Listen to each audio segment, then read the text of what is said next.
영어로 서비스라는 말이 있습니다. 우리가 지금 하나님 앞에 예배를 드리는데 이 예배를 영어로 서비스라고 합니다.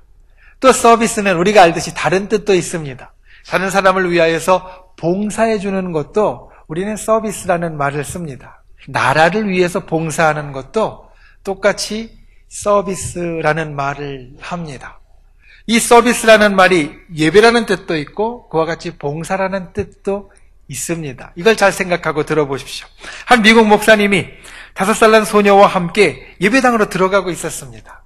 그런데 미국 교회들은 앞에 교회당 뜰에 이제 성도님들의 묘지가 있는 경우들이 많이 있습니다.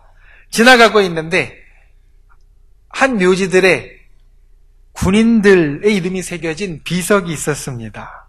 그래서 그 비석을 보고 목사님과 같이 가던 이 5살 난 소녀가 물었습니다. 목사님, 저 이름들이 뭐예요?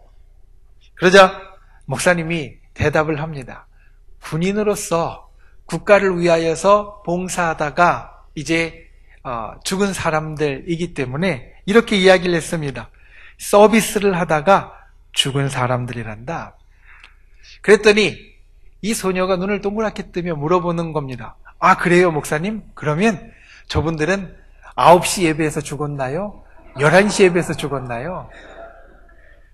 서비스라는 말이 봉사라는 뜻도 있지만 예배라는 뜻도 있는데 이 소녀는 그렇게 생각했던 겁니다. 9시 예배에서 서비스를 하다가 죽었는지 아니면 11시 예배에서 서비스를 하다 죽었는지.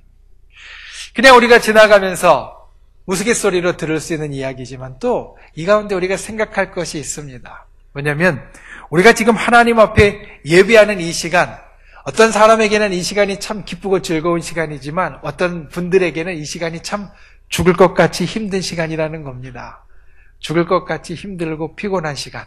목사님 말씀만 시작하면 왜 이렇게 눈꺼풀이 내려오고 졸린지, 또 예배당에만 들어오면 왜 이렇게 힘이 빠지고 그냥 축 처지는지, 시간은 왜 이렇게 더디 가는지. 어떤 분들은 예배 시간이 참 즐겁고 좋지만 어떤 분들은 듣는 설교의 말씀이나 드리는 찬양이나 기도의 시간마다 참 시간 안 간다, 힘들다, 어렵다 이렇게 생각하는 분들도 있을 겁니다. 그러니 이 소녀가 그렇게 생각할 만도 합니다. 9시 예배에서 죽었나요? 11시 예배에서 죽었나요? 그런데 곰곰이 생각해보면 하나님께서 과연 이것을 모르실까요? 우리가 때로는 예배드리는 것, 하나님 앞에 나와서 이렇게 앉아서 하나님의 말씀 듣는 것이 우리에게는 죽을 것 같이 피곤하기도 하고 힘들기도 하고 어렵다라는 것 하나님께서는 모르실까요? 아실 겁니다. 그런데 오늘 말씀을 보면 그걸 아시는 하나님께서 사도 바울을 통하여 우리들에게 이렇게 이야기합니다.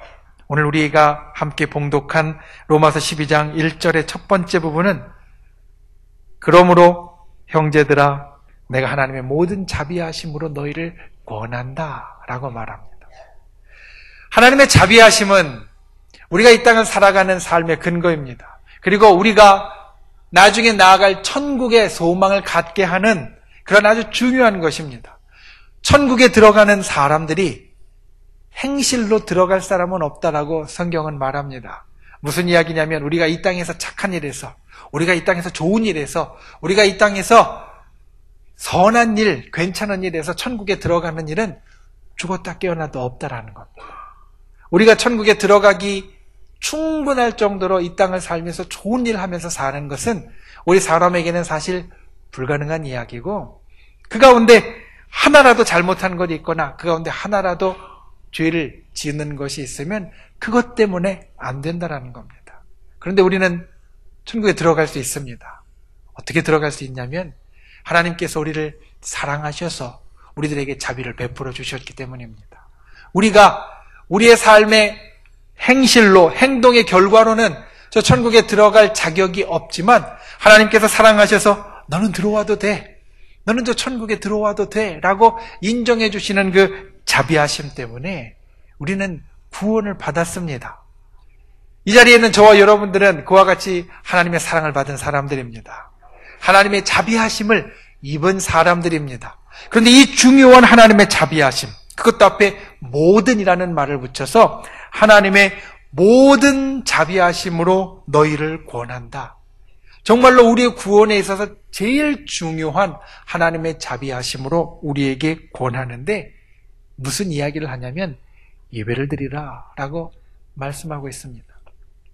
이 예배의 시간이 때로는 죽을 것 같이 힘들고 어렵고 괴로운 시간, 지루한 시간이 될 수도 있는데 하나님께서 그걸 모르시는 분이 아니고 익히 다 아는 분이신데 우리에게 말씀하시기를 너희는 예배를 드리라 이야기를 하십니다. 왜 그렇겠습니까? 분명히 이유가 있습니다. 우리를 사랑하셔서 우리에게 자비를 베푸시고 자격이 없는 우리들로 저 하늘나라에 갈 수 있도록 만들어주신 하나님이 예배를 드리라 이야기하시는 것은 분명히 이유가 있는 겁니다. 저 여러분이 오늘 그 이유를 볼 수 있기를 원합니다. 그리고 그 이유를 이루어갈 수 있기를 원합니다. 그래서 진정 하나님께서 우리에게 하라 하신 그 이유 그리고 그를 통해서 우리들에게 주어지는 놀라운 축복을 받아 누릴 수 있는 저 여러분 다 되실 수 있기를 예수님의 이름으로 축원을 드립니다. 첫 번째로 예배는 하나님을 닮는 곳입니다. 여러분 예배는 우리가 예배를 지금 이 예배당에서 드리는데 예배는 장소일 뿐만 아니라 시간이 되어지는데 예배는 하나님을 닮는 시간이고 하나님을 닮는 곳이라는 것. 오늘 말씀을 보면 하나님의 모든 자비하심으로 너희를 권하노니 그 말씀에 이어서 이렇게 이야기합니다. 너희 몸을 하나님이 기뻐하시는 거룩한 산 제물로 드리라. 여기에 보면 거룩한이라는 말을 우리에게 이야기해 주시고 있습니다. 하나님을 우리가 표현할 때 하나님은 이런 분이시야. 하나님은 내게 있어서 이것으로 이야기할 수 있는 표현할 수 있는 분이셔 라고 우리가 하나님을 표현할 때 한마디로 이야기하자면 어떤 말을 할 수 있겠습니까? 아마 여러 이야기를 할 수 있을 겁니다. 사랑의 하나님, 그리고 조금 전에 이야기한 것 같이 자비의 하나님, 그리고 용서의 하나님, 그리고 능력의 하나님, 여러 이야기를 할 수 있을 텐데 성경은 우리에게 하나님의 속성 가운데 하나님이 가지고 계신 것 가운데 가장 중요하고 가장 기본적인 것을 무엇이라고 이야기하냐면 거룩함이라고 이야기를 합니다. 능력은 하나님이 100을 가지고 계시다면 우리는 1이라도 가질 수 있습니다. 사랑은 하나님께서 1000을 가지고 계시다면 우리는 한 2, 3 정도 가질 수도 있을 겁니다. 그런데 거룩함은 다릅니다. 거룩함은 하나님은 온전하게 거룩하신 분이지만 우리는 거룩한 존재가 아닙니다. 우리의 마음속을 들여다보면 사실 잘 알 수 있습니다. 우리가 우리의 마음속을 들여다보면 이 속에 조금이라도 거룩하지 못한 것이 없는 사람이 없습니다. 속에 조금이라도 잘못된 생각, 조금이라도 좋지 않은 생각이 없는 사람이 없고 그 조그마한 잘못이라도 있는 사람은 결코 거룩한 사람이라 말할 수 없기 때문에 거룩은 온전히 하나님께만 말씀드릴 수 있는 것이 되어집니다. 그런데 성경을 보면 하나님께서 우리에게 이렇게 말씀하십니다. 내가 거룩하니 너희도 거룩하라. 내가 거룩하니 너희도 거룩하라. 거룩할 수 없는 우리가 어떻게 거룩할 수 있을까? 하나님께서 그 방법을 만들어 주셨습니다. 성경을 보면 하나님이 거하실 처소, 거룩하신 하나님께서 거하실 처소를 만들게 하셨습니다. 구약에 보면 성소를 만들게 하셨습니다. 그리고 나서 성소 주위에 이 성소를 살피는 레위인들이 거하게 하셨고 그리고 그 주위에는 또 이스라엘 백성들이 4지파씩 나누어서 세 지파씩 나누어서 동서남북으로 위치하게 하셨습니다. 하나님이 한가운데 계시고 그리고 하나님이 한가운데 계시는 곳도 한가운데 정가운데에는 지성소 아주 거룩한 곳이라는 이름을 가진 곳이 있고 그 옆에는 성소 거룩한 곳이라는 이름을 가진 곳이 있고 그 옆에는 하나님을 가장 가까이서 섬기는 거룩한 제사장들이 있고 또 하나님의 백성들이 있었습니다. 이스라엘 백성들이 광야에서 진치고 있었던 광경들을 보면 가장 가운데 거룩하신 하나님이 있고 그리고 그 주변에 점점 더 거룩하여지길 원하는 백성들이 진치고 있는 것을 보게 된다는 겁니다. 그들에게 있어서 성소에 가서 예배를 드린다는 것은 거룩하신 하나님께 가까이 가까이 가는 것을 이야기했고, 거룩하신 하나님께 가까이 가는 것은 그냥 가서 하나님을 만나고 오는 것이 아니라 하나님의 그 거룩하심이 그 가까이 가는 자들에게 옮겨오는 것을 의미했다라는 겁니다. 하나님의 거룩하심도 전염이 됩니다. 우리는 거룩할 수 없는 존재이지만 거룩하신 하나님께 가까이 나아가면 그 거룩하심이 우리에게 전달되어지고 우리 가슴 속에 담겨지게 된다라는 겁니다. 두 사람이 있습니다. 한 사람은 도둑질한 사람이고 한 사람은 주의를 지키지 않은 사람입니다. 여러분이 생각할 때 누가 더 나쁜 사람입니까? 우리가 흔히 생각할 때 도둑질한 사람이 더 나쁜 사람이라고 말할 수 있습니다. 물론 하나님께서는 이 두 가지를 다 좋지 않다 이야기하셨습니다. 십계명에 보면 주일을 당시 하나님께 예배하는 날이었던 안식일, 그 예배하는 것을 지키라라는 것이 4번째 계명에 있고 또 도둑질하지 말라라는 것이 8번째 계명에 있습니다. 둘 다 하나님께서 별로 좋아하시지 않는, 하지 말라 하신 것이었습니다. 그런데 이 둘의 잘못의 정도가 좀 차이가 있었나 봅니다. 왜냐하면 이 둘을 잘못했을 때 이러한 벌을 받아야 한다라고 이야기했던 처벌 규정이 조금 다르기 때문입니다. 출애굽기 22장 1절부터 이어지는 말씀에 보면 도둑질한 사람에게는 어떤 처벌을 내리라 이야기하고 있냐면 배상하라 이야기합니다. 도둑질한 것, 남의 물건을 가져온 것이 있으면 배로 물어주어라 라고 하나님께서는 그 벌을 정하셨습니다. 그런데 출애굽기 31장 말씀에 보면 하나님께 예배하는 날, 특별히 구약시대 하나님께 예배하는 날이었던 안식일을 지키지 않은 사람에게는 어떠한 벌이 있다라고 말씀하시냐면 너희는 안식일을 지킬지니 이는 너희에게 거룩한 날이 되매니라. 그날을 더럽히는 자는 모두 죽일지며 모두 그 백성 중에서 생명이 끊어지리라. 안식일에 일하는 자는 누구든지 반드시 죽일지니라. 분명히 하나님께서 둘 다 하지 말라고 하신 것이고 둘 다 금하신 것이긴 한데 이 둘의 벌이 다르더라라는 겁니다. 하나님께는 도둑질하는 것, 물론 나쁜 것이 우리가 하지 말아야 할 것이지만 이것보다도 더 크게 중요하게 여기신 것이 하나님 앞에 나와 예배하는 것이었습니다. 왜냐하면 이 예배는 하나님의 거룩하심을 우리가 옮겨 갖는 것이 되어지기 때문입니다. 우리 신앙의 선배들은 예배는 신앙생활의 심장이라고 이야기를 했습니다. 여러분, 우리가 육신 가운데 여러 기관들이 있는데 우리 육신의 여러 기관들이 아무리 건강해도 이 심장이 건강하지 않으면 제 힘을 발휘하지 못합니다. 심장이 건강하지 않으면 다른 기관들이 다 정상이고 팔다리 다 정상이라고 해도 힘이 없습니다. 이 심장이 건강해야 온 몸이 건강하게 돌아갈 수 있습니다. 마찬가지로 우리 신앙인에게 있어서 예배가 제대로 돌아가야, 예배가 우리에게 있어서 제대로 있어야 우리가 건강할 수 있습니다. 이렇게 이야기할 수 있습니다. 목사님, 저는 기도도 하고요, 저는 봉사도 하고요, 그리고 저는 항상 하나님도 생각하고 있어요. 그러니까 가끔 예배 안 드려도 저는 괜찮아요. 그런데 그렇지 않다라는 겁니다. 하나님 앞에 하나님의 백성으로 우리가 이 땅을 살아갈 때 거룩한 하나님의 거룩한 백성으로 살아가려면 우리는 예배를 반드시 드려야만 합니다. 거룩함이라는 말은 구별되었다라는 말입니다. 하나님의 거룩하심은 하나님께서 이 땅의 모든 것을 다 주관하시고 이 땅의 모든 것을 다 이끌어 가시고 이 땅의 모든 것에 다 관여하는 분이 되시지만 세상과 섞이지 않고 세상과 구별된 분이 되셨다라는 의미입니다. 마찬가지로 우리도 이 땅 가운데 살아가지만 이 세상 가운데 여전히 살아가지만 우리는 하나님의 자녀고 하나님의 백성이고 축복의 사람들입니다. 세상 가운데 그냥 섞여서 그들과 똑같은 사람이 아닙니다. 그렇게 구별되려면, 그렇게 거룩하려면 하나님의 거룩하심을 우리가 항상 우리에게 전염되듯이 옮겨 받아야 하고 예배가 그와 같은 것이 된다는 겁니다. 그래서 하나님은 도둑질한 것보다 예배를 하지 않는 자들에게 더 큰 벌이 있을 거라고 이야기하시는 겁니다.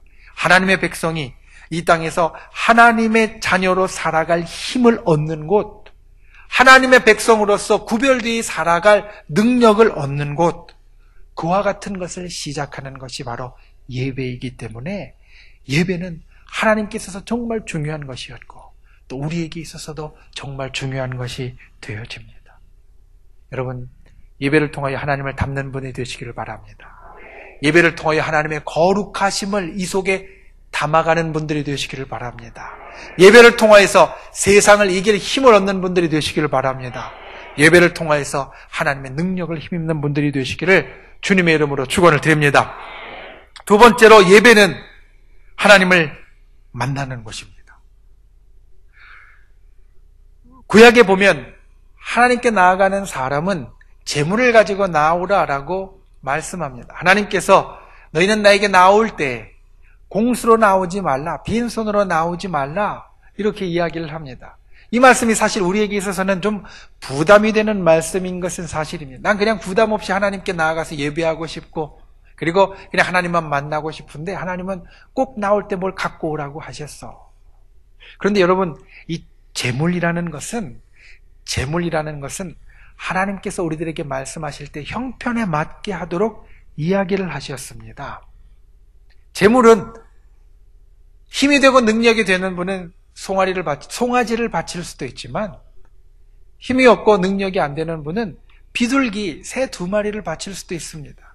그리고 비둘기를 바칠 만한 능력이 안 되는 분은 또한 고운 가루, 밀가루를 가지고 와서라도 바치라라고 이야기하고 있습니다. 하나님께서 빈손으로 나오지 말고 재물을 가져오라 말씀하신 그 이유는 바로 이 재물이 내가 하나님 앞에 나오는 나의 마음과 그리고 하나님께서 우리와 맺는 관계 가운데 매개가 되어지기 때문입니다. 하나님께서는 이 재물을 바치는 제사를 정례적으로 드리도록 하셨습니다. 어쩌다 한 번, 그리고 생각날 때마다 한 번이 아니라 정기적으로 드리게 하셨고, 그리고 그것을 통하여서 하나님께서는 이스라엘 백성에게 중요한 일들을 이루어 가셨습니다. 이스라엘 백성이 애굽에서 종살이하다가 애굽을 나오게 되었습니다. 이집트에서 종살이하다가 이집트를 벗어나게 되었습니다. 우리가 생각할 때는 하나님께서 그 종살이하던 애굽에서 이집트에서 이 백성들을 끌어내서 젖과 꿀이 흐르는 땅, 축복의 땅으로 그 가나안 땅으로 인도하여 내시려고 하셨나 보다. 물론 맞습니다. 그런데 출애굽기 8장에 보면 하나님께서 이 일을 시작하실 때 모세에게 하신 말씀이 이렇게 나옵니다. 여호와께서 모세에게 이르시되 너는 바로에게 가서 그에게 이르기를 여호와의 말씀에 내 백성을 보내라. 그들이 나를 섬길 것이니라 라고 말씀합니다. 하나님께서 이들을 애굽의 종살이에서 풀어주신 것, 그리고 이집트의 그 힘들고 어려운 상황에서 벗어나게 해주신 것은 젖과 꿀이 흐르는 땅 가나안 땅으로 인도하기 위함이시기도 하지만 더 중요한 것은 나를 섬길 것이니라. 섬긴다라는 말은 제사 드리고 예배 드린다는 말인데 나를 예배할 것이니라. 그 이유로 이들을 불러내셨다라는 겁니다. 어떤 분들은 이야기합니다. 목사님, 구약에 있는 안식일과 구약에 있는 제사는 우리가 지금 예배드리는 이 주일과 그리고 이 예배와 전혀 다른 것 아닙니까? 구약의 안식일은 한 주간의 끝날이었으니까 지금으로 이야기하면 토요일이고 우리는 일주일의 첫날인 이 주일날 일요일에 예배를 드리는데 날짜도 틀리고요. 그리고 구약에는 제사를 드렸는데 우리는 지금 동물도 안 잡고 와서 그냥 하나님 앞에 앉아서 예배 드리는데 이게 어떻게 똑같을 수 있습니까? 이런 이야기를 합니다. 그런데 여러분, 우리가 성경을 볼 때 때로는 이와 같은 것을 볼 수 있습니다. 신학자들이 이야기하는 예표라는 것이 있는데 이 예표는 미리 보여주는 것이라는 뜻입니다. 가령 여러분, 구약에는 제사를 드렸습니다. 그리고 제사를 통해서 죄사함을 받고 하나님과 화목하고 사람들과 화목했습니다. 이 제사는, 이 제물은 무엇의 예표냐면 예수 그리스도의 예표입니다. 예수 그리스도께서 우리를 위하여 피 흘려주시고 우리의 죄를 용서해 주시고 우리를 하나님과 화목하게 하시고 사람과 화목하게 하신 것, 제사 드리는 것이 예수 그리스도의 십자가로 이루어지는, 이어지는, 완성되어지는 일이 일어났습니다. 구약에는 성전이 있었습니다. 그런데 오늘날은 성전이 아니라 교회가 있습니다. 하나님의 백성들이 모이는 곳, 하나님을 만나는 곳, 그 성전은 또한 오늘날 우리가 모여서 하나님의 일들, 복음의 역사를 이루어가는 교회를 예표하는 것이었고, 교회로 이어진 것, 교회로 완성되는 것이었습니다. 구약시대에 하나님의 백성의 상징이었던 할례는 신약에 있어서 세례로 이어졌고, 그리고 하나님의 백성의 표징이 되었습니다. 마찬가지로 구약시대에 하나님을 예배하는 날이었던 안식일은 신약시대에 우리가 하나님을 예배하는 날, 이 주일로 이어지며 완성되었다는 겁니다.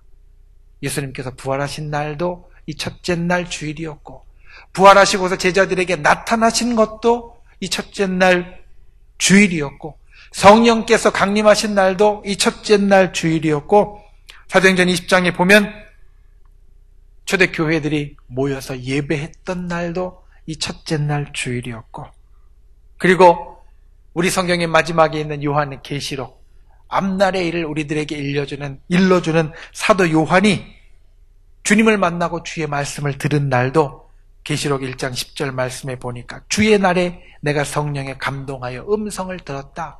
주일날 이루어졌다라는 겁니다. 구약에 있어서 하나님을 예배하는 날, 제사하는 날로 특별했던 안식일이 오늘날 우리가 주님을 예배하는 이 주일로 이어졌고, 이것은 또 주일로 이어진 것에서 끝나는 것이 아닙니다. 우리가 주일날 하나님을 만납니다. 구약시대의 제사를 통하여서 하나님께서 이스라엘 백성을 만나셨던 것 같이 오늘 우리는 예배를 통하여서 하나님을 만납니다. 하나님께서는 이스라엘 백성을 만나고 싶으셔서 제물을 가지고 나오라 말씀하셨던 것이고, 오늘날도 주님 앞에 나와 예배하는 우리들을 하나님께서는 만납니다. 그런데 여러분, 주일날 예배하는 이 한 시간, 우리는 하나님을 만나고 우리의 자리로 돌아갑니다. 이 한 시간이 무엇을 또한 우리에게 있어서 미리 보여지는지 아십니까? 그것은 바로 천국을 우리에게 보여주는 겁니다. 천국에 가면 우리는 하나님을 항상 만납니다. 천국에 가면 우리는 항상 하나님과 같이 있습니다. 천국에 가면 항상 우리는 하나님의 그 은혜 가운데 살아가게 됩니다. 그러니 구약의 안식일이 있었다면 오늘 우리에게는 이 주일이 있고, 그리고 이 주일은 여기에서 끝나는 것이 아니라 천국으로 이어지는 것이 되어진다는 겁니다. 하나님께서는 이것을 이루기 원하셨습니다. 그래서 천국에서 항상 만날 우리를 이 땅 가운데 살아가면서도 계속해서 만나기 원하셨다라는 겁니다. 그러니 우리는 이 예배를 통하여서, 이 주일을 통하여서 하나님을 만나는 사람이 되어야 합니다. 이것이 천국을 미리 경험하는 것이 되어지고, 이것이 이 땅 가운데 살아가는 우리가 하나님과 계속해서 관계 있는 자라는 표시가 되어집니다. 우리는 세상 가운데 살아가지만 저 천국을 소유한 자로, 그리고 하나님의 백성으로, 하나님의 자녀로 살아가는 자입니다. 하나님과 관계가 끊어진다면 우리는 하나님의 자녀라고, 백성이라고 말하기가 어려울 수도 있습니다. 우리가 이 땅을 살아가면서 하나님의 자녀이고 하나님의 백성이라고 한다면 하나님과의 관계가 지속되어야 하고, 그 하나님과의 관계가 지속되는 것은 이 예배를 통하여 하나님을 만나는 것으로 이루어진다라는 겁니다. 저 여러분이 예배를 드릴 때마다 하나님을 만나는 분들이 되시기를 바랍니다. 예배를 드릴 때마다 천국을 경험하는 분들이 되시기를 바랍니다. 예배를 드릴 때마다 하나님과 함께해서 하나님과 관계 있는 사람, 계속 하나님과 함께하는 사람, 그런 복된 분들이 되실 수 있기를 주님의 이름으로 축원을 드립니다.